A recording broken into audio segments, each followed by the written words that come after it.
यावर्षी कसे करावे शिवमुठ व्रत? यंदाचा श्रावण महिना 5 ऑगस्ट ते 2 सप्टेंबर या कालावधीत आहे. त्यामुळे यावर्षी श्रावणात 5 सोमवार येत आहेत.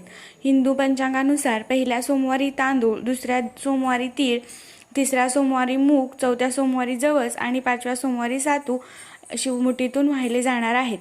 भारतीय संस्कृतीमध्ये शिवमुठ वाहिल्यामुळे जीवनातील कष्ट कमी होतात आणि तुमच्या आयुष्यात सुख समृद्धी येते असा समज आहे.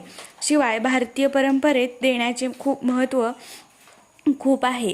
त्यामुळे चातुर्मासात दानधर्म केले जाते. असं म्हणतात की दिल्याने आपल्याकडे असलेल्या गोष्टीमध्ये अधिक वाढ होत जाते. यासाठी मुठभर का होईना दान करावे हा हेतू या व्रतामागे असतो. शिवमुठीतून वाहिलेले धान्य दुसऱ्या दिवशी तुम्ही गरजू व्यक्तीला अथवा पक्ष्यांना खाण्यासाठी देऊ शकता. शिवमुठ वाहण्यासोबत जलाभिषेक, दुग्धाभिषेक, रुद्राभिषेक, बेल वाहून शिवशंकराचे व्रत केले